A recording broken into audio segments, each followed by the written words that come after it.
Esta semana, en Vaticano, acompañamos al Papa Francisco en su ya histórico viaje apostólico a la República Democrática del Congo y Sudán del Sur. Nos sentamos con el obispo José Ignacio Munilla de España para compartir algunos de sus recuerdos del Papa Benedicto XVI y peregrinamos a Lourdes con el Dicasterio de Comunicaciones del Vaticano. Todo esto y mucho más, a continuación, en Vaticano.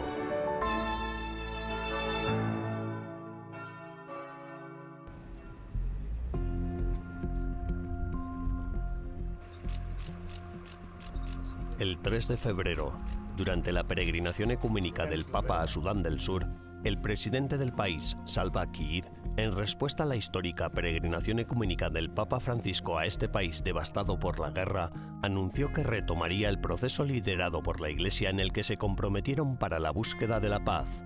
Frente al Papa Francisco, el arzobispo de Canterbury y el moderador de la Asamblea General de la Iglesia de Escocia,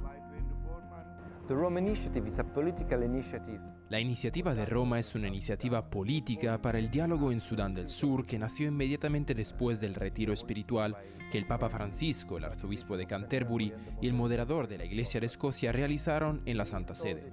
Pensamos que sería bueno para la situación ser más inclusivos en el proceso político, así que decidimos reunir al gobierno por un lado y a los no signatarios del acuerdo político por otro, para mantener una conversación exhaustiva que aportara más inclusividad a las conversaciones de paz y al proceso de reconciliación de Sudán del Sur. El viaje del Santo Padre a la República Democrática del Congo y Sudán del Sur fue el 40º viaje apostólico de su papado. La peregrinación ecuménica del Papa Francisco a Sudán del Sur no tiene precedentes. El gobierno sursudanés había suspendido las conversaciones de Roma hace unos meses y ambas partes se acusaban mutuamente de actuar de mala fe. Pero el 3 de febrero, el presidente Kiir declaró que, debido a la visita del Papa Francisco a su país, levantaría la suspensión y volvería a la mesa de negociaciones. Esta noche hemos escuchado de las palabras del presidente Salva Kiir. Ahora está dispuesto a reanudar las conversaciones en Roma con el colectivo de los no signatarios. También exigió a los grupos retenidos, los no signatarios, que sean sinceros y vuelvan a la negociación. Así pues, creemos que en las próximas semanas podremos reanudar las conversaciones, lo cual es una gran noticia. No hay duda de que esto está claramente vinculado a la visita ecuménica del Papa. Es un fruto que podemos recoger gracias a esta visita. La peregrinación ecuménica llevaba gestándose desde 2017, pero debido a motivos de seguridad, el COVID-19 y la salud del Papa Francisco se había retrasado en reiteradas ocasiones.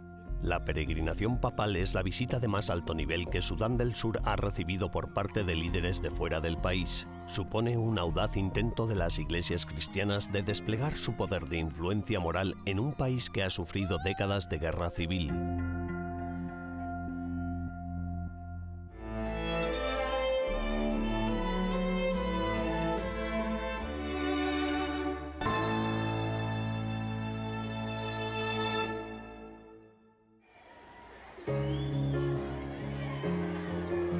Durante el reciente viaje apostólico del Santo Padre a la República Democrática del Congo, los miembros de la comunidad Camino Nuevo, que sirven a los pobres de la capital, Kinshasa, fueron unos de los asistentes habituales a los actos papales.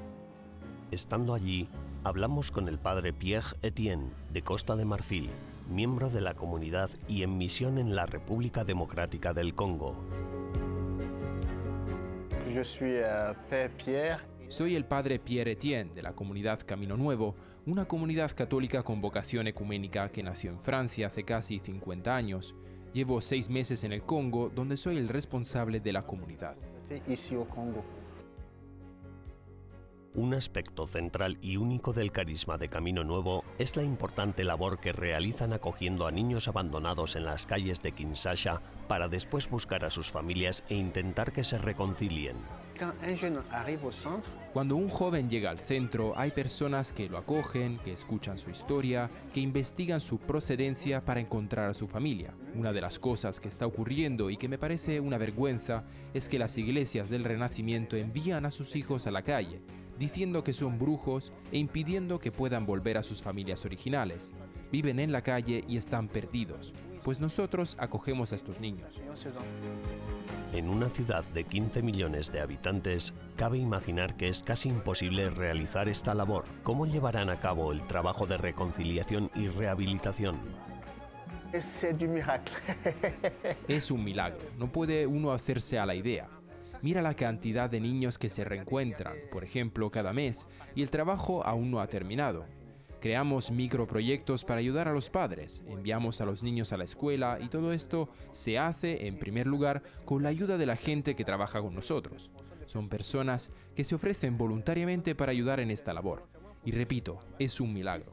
Empezamos cada día dedicando un tiempo a la oración. Tenemos una capilla y a veces los hermanos en el servicio no saben qué proponer, de modo que rezan y entonces el Señor nos da pistas. Es una obra de locos y del amor de Dios, de los milagros cotidianos de Dios.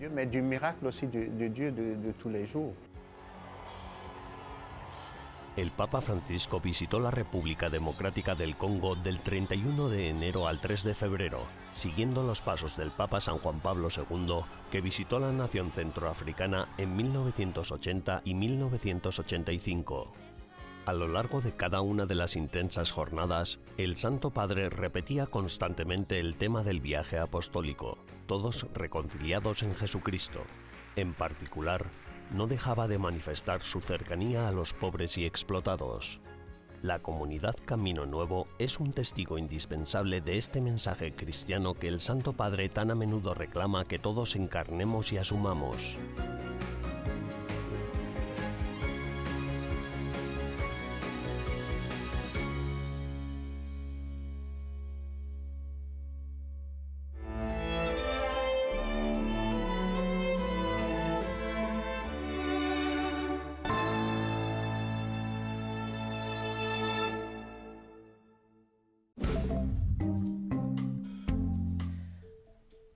Hola y bienvenidos a las novedades del Vaticano de esta semana, las noticias más importantes del Santo Padre y del Vaticano. La Asamblea Continental del Sínodo en Europa tiene lugar en Praga, República Checa, del 5 al 12 de febrero. Asistieron 200 participantes para promover el diálogo a nivel continental sobre el texto del documento para la etapa continental con el fin de formular con mayor precisión las cuestiones abiertas para fundamentar y profundizar mejor las intuiciones procedentes de las iglesias locales. 111 miembros de la Orden de Malta se reunieron para elegir nuevos dirigentes en un capítulo general extraordinario convocado por el Papa Francisco el año pasado. El pontífice dijo a los capitulares en una audiencia en el Vaticano: «Habéis escrito una página muy importante de la historia de la Orden de Malta. Gracias, podéis estar orgullosos de ello». Francisco había aprobado la nueva Carta Constitucional y el reglamento de la Orden el año pasado. En la 27ª Jornada Mundial de la Vida Consagrada, el Papa Francisco recordó el papel especial que los religiosos y religiosas tienen en la Iglesia Católica. En un mensaje escrito para el 2 de febrero, el Papa escribió que este papel especial se deriva del don especial que habéis recibido, un don que da a vuestro testimonio un carácter y un valor especiales, por el hecho mismo de que estáis enteramente dedicados a Dios y a su reino, en pobreza, virginidad y obediencia. El arzobispo George Ganswein celebró una misa en la tumba de San Pedro para conmemorar un mes de la muerte del Papa Benedicto XVI. Ganswein, durante muchos años secretario personal del Papa emérito, ofició la misa en presencia de un reducido grupo de personas. En su homilía, Ganswein dijo que Benedicto es uno de los teólogos más grandes e influyentes de todos los tiempos en la cátedra de Pedro. Se puso bajo la protección de un santo para el que no había teología, solo adoración. El Papa Francisco ha nombrado a Monseñor Mario Dorsonville, obispo auxiliar de la Archidiócesis de Washington, para dirigir la diócesis de Houma-Thibodaux, en Luisiana. Dorsonville, de 62 años, nació en Bogotá, Colombia, y sucede al arzobispo Shelton Fabre, de 59 años, que fue trasladado a la Arquidiócesis de Louisville, en Kentucky, por el Papa Francisco en marzo de 2022. Gracias por ver las noticias del Vaticano de esta semana. Almudena Martínez Bordiú para EWTN Vaticano.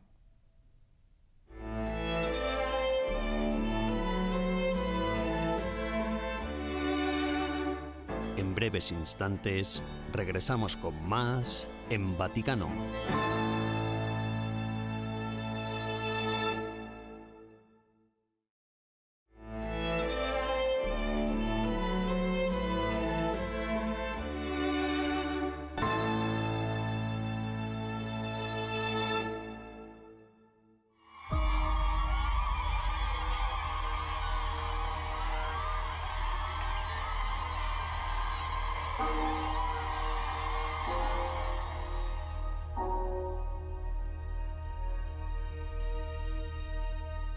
El 5 de febrero de 2023, el Papa Francisco concluyó el viaje apostólico a la República Democrática del Congo y a Sudán del Sur.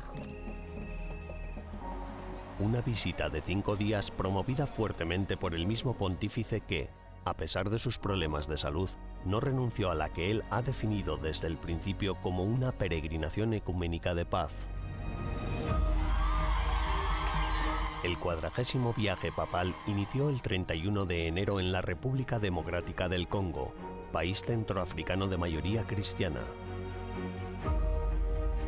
El avión del Papa aterrizó en el aeropuerto de Kinshasa, capital del Congo, que, con más de 17 millones de habitantes, es la tercera ciudad más grande del continente africano. Durante los 3 días que estuvo en el país centroafricano, el Papa se reunió con líderes administrativos, religiosos y de la sociedad civil. En muchos de sus discursos, el pontífice condenó la existencia de un colonialismo económico por parte de Occidente que en silencio sigue robando dignidad al continente africano. El veneno de la avaricia ha ensangrentado sus diamantes. Es un drama ante el cual el mundo económicamente más avanzado suele cerrar los ojos, los oídos y la boca. Sin embargo, este país y este continente merecen ser respetados y escuchados. Merecen espacio y atención. No toquen la República Democrática del Congo. No toquen el África. Dejen de asfixiarla porque África no es una mina que explotar ni una tierra que saquear. L'Africa non è una miniera da sfruttare o un suolo da saccheggiare.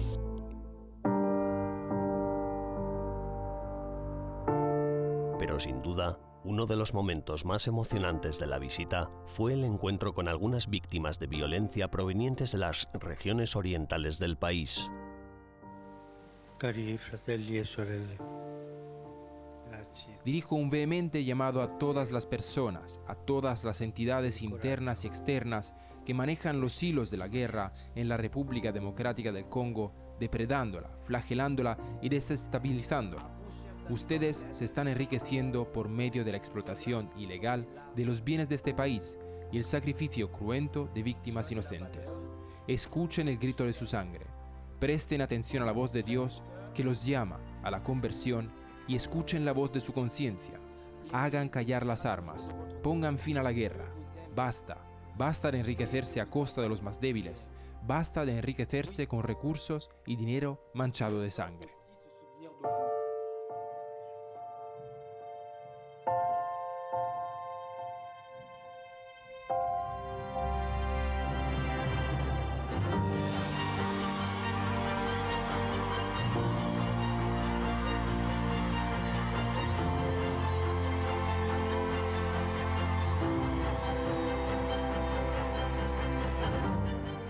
Antes de dejar el Congo, destacaron momentos como la misa multitudinaria por la paz y la justicia en el aeropuerto de Kinshasa a la que asistieron más de 1 millón de fieles, y el encuentro con los obispos del país a los que pidió que no tuviesen miedo de ser profetas de esperanza para su pueblo. Necesitamos que el Señor nos asista, nos acompañe, y la presencia del Papa, que es el vicario de Cristo, el sucesor de Pedro, esta presencia fue muy reconfortante y la Iglesia del Congo quería escuchar del Papa esas palabras de paz.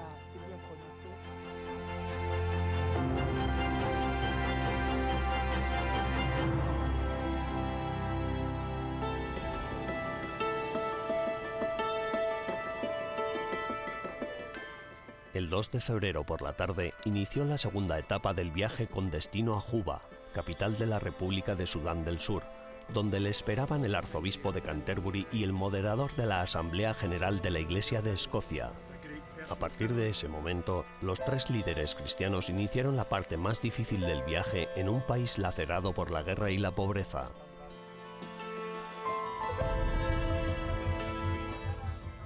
Sudán del Sur, de mayoría cristiana, se independizó del norte musulmán en 2011 tras un referéndum que obtuvo el 96% de los votos a favor. 2 años más tarde, en 2013, estalló un conflicto armado en el país que, con más o menos fuerza, sigue azotando a la nación. En su discurso durante el encuentro con los desplazados internos, el pontífice recordó la importancia de defender cada vida humana.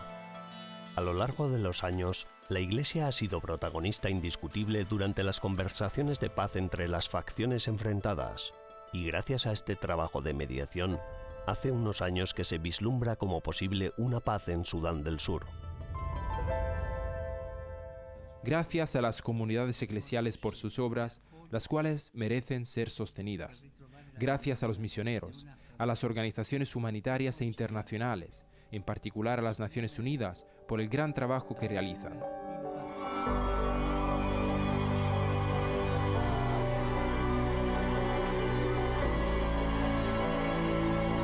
Antes de volver a Roma, el Papa celebró una oración ecuménica junto a Justin Welby e Iain Greenshields en el mausoleo John Garang.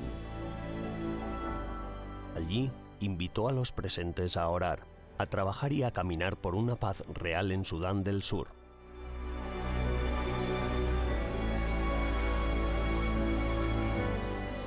Finalmente, antes de coger el avión de regreso, celebró la Santa Misa donde invitó a los presentes a no perder la esperanza y les aseguró la oración de toda la Iglesia.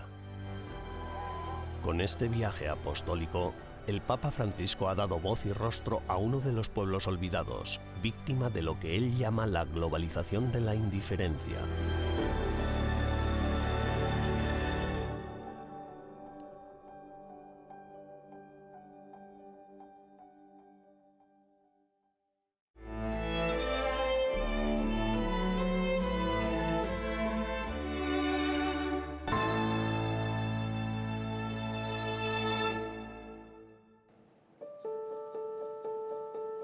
El 5 de enero de 2023, tras el funeral de Benedicto XVI, Monseñor José Ignacio Munilla nos habló sobre el legado del Papa emérito. El obispo de Alicante compartió con nosotros algunas de sus anécdotas junto a Benedicto e incluso se emocionó al recordar las últimas palabras que el difunto pontífice dijo antes de morir. Excelencia, muchísimas gracias por estar con nosotros aquí hoy. Acabamos de celebrar el funeral de Benedicto XVI. ¿Qué impresión se lleva de este funeral presidido por el Papa Francisco? Bueno, la verdad es que yo le he dado gracias a Dios por estar en este lugar, en un día tan histórico y emblemático como este. Las palabras que el Papa ha desglosado en su homilía, Padre, a tus manos encomiendo mi espíritu, pues yo las he utilizado en mi oración para decir, Padre, te pongo en tus manos, al que ha sido como una sombra de tu paternidad, ¿no? Porque Benedicto XVI y tantos, ¿no? Y como San José lo fue, y tantos padres que Dios nos ha dado en la fe, han sido como la sombra de Dios Padre. Dios Padre tiene una sombra en este mundo a través de la paternidad de muchas personas. Las últimas palabras de Benedicto antes de fallecer fueron Señor, te amo. ¿Cómo interpreta usted estas palabras? Bueno, a mí la verdad es que me arrancaron alguna lágrima cuando me acordé, cuando tuve esa noticia, ¿no? Que sus últimas palabras habían sido esas, ¿no? Me conmovió. ¿Por qué? Pues porque creo que en el fondo de repente estamos volviendo a San Juan capítulo 21 y entonces el Señor le dice a Pedro, Pedro, ¿me amas? Pedro, ¿me quieres? Pedro, ¿me amas? ¿No? Y al final nos acordamos lo de San Juan de la Cruz, ¿no? Al atardecer de la vida te examinarán del amor. Entonces yo creo que estoy convencido, ¿no? Que Benedicto XVI ese examen del amor lo ha aprobado con sobresaliente, cum laude, porque yo creo que en toda su vida, el motor de su vida ha sido el amor. Él ha sido pues una persona que Dios le ha dado unos dones intelectuales excepcionales, ¿no?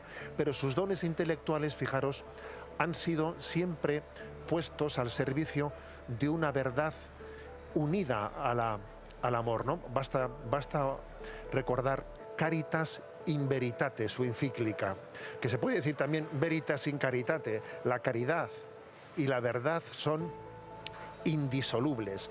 Yo creo que precisamente la herejía de nuestro tiempo, lo he repetido mucho en muchos foros, la herejía de nuestro tiempo es la contraposición de la verdad y la caridad.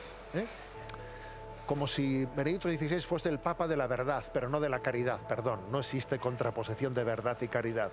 Una caridad sin verdad es falsa. Y una verdad sin caridad igualmente, ¿no? Por eso que el Papa teólogo, el Papa de la fe, muera diciendo, Señor, yo te amo, creo que es la coronación, ¿no? Que nos lo explica todo. Jesucristo es la verdad y Jesucristo es el amor. Y quienes le servimos tenemos que hacernos visualizar, ¿no? Testificar, ¿no? Esa conjunción de verdad y caridad, pues que se muestra en Cristo en nuestras propias vidas, como Benedicto XVI ha realizado.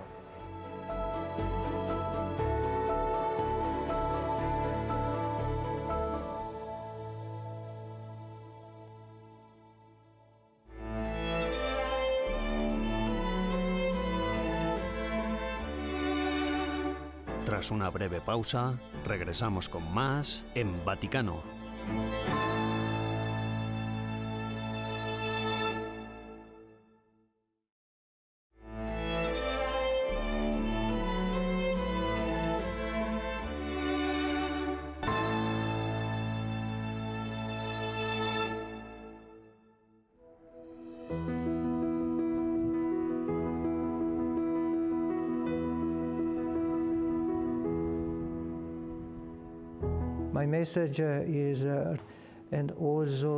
Me gustaría transmitir que pongan su trabajo al servicio de la verdad, que ayuden a la paz y la reconciliación, así como que la gente entienda realmente quién es Dios y qué es la Iglesia.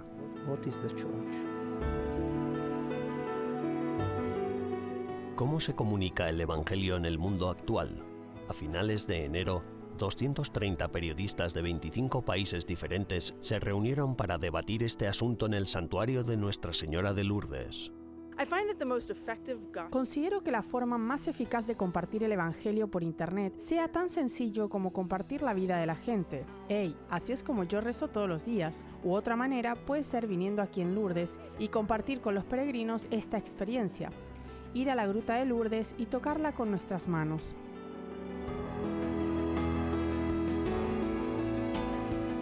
La ocasión del encuentro fue la fiesta de San Francisco de Sales, patrón de los periodistas. El Departamento de Comunicación de la Santa Sede y la Federación de Medios Católicos organizaron una serie de sesiones de 3 días de duración centradas en las principales líneas de fractura que actualmente dividen la Iglesia y la sociedad. El mensaje de este año del Papa Francisco ha sido que nos centremos en el dolor, de modo que centrarse en la caridad, centrarse en el amor, es algo que tiene mucha importancia en nuestro trabajo. Hemos de mirar a través de los ojos del dolor, ver a través de los ojos del amor. Considero que esto es una buena lección para nosotros. Los expertos hablaron de la crisis de los abusos en la Iglesia, de la influencia de las redes sociales en el periodismo católico, de cómo hablar de las divisiones dentro de la Iglesia con caridad y, lo que es más importante, de cómo compartir el Evangelio en el mundo actual cada vez más secularizado. Francia, como zona cero de la Europa secularizada, ofrece una oportunidad única para aprender a evangelizar en una sociedad postcristiana. Por ejemplo, estábamos hablando de Mathieu Jesseron, que es francés, es cura, un cura influencer francés en TikTok y tiene cerca de 1 millón de seguidores. Mi periódico, que existe desde 1945, no tiene esa repercusión. Así que tenemos que trabajar con ellos porque tienen una audiencia mayor que la nuestra. El hecho de haber pasado de una sociedad basada en la letra impresa a otra basada en la imagen ha cambiado radicalmente la forma de pensar y actuar de las personas. La velocidad y la cantidad de información que el ciudadano medio consume y con la que interactúa han aumentado exponencialmente, por lo que las expectativas de los medios de comunicación han cambiado radicalmente en esta era digital. Lo que en KTO hemos descubierto es que cuanto más discretamente decimos que somos católicos y que así es como vemos el mundo y que este tipo de cosas son las que queremos contar, más gente alejada se interesa. Porque a todo ser humano, a fin de cuentas, le interesa por qué estamos aquí, cuál es el sentido de esta vida, por qué los tiempos son tan difíciles ahora y pueden ayudarme. Nosotros creemos que podemos, humildemente, porque en realidad no somos nosotros, es Jesús, pero sí creemos que tenemos algo para ellos. La principal enseñanza que los periodistas peregrinos de Lourdes obtuvimos es que la comunicación es ahora más importante que nunca, especialmente en el ámbito digital. Y como recordó el cardenal Pietro Parolin, el periodista católico debe ayudar a la opinión pública a saber exactamente qué es la Iglesia, a saber qué está haciendo la Iglesia, cuál es la contribución que aporta a la humanidad.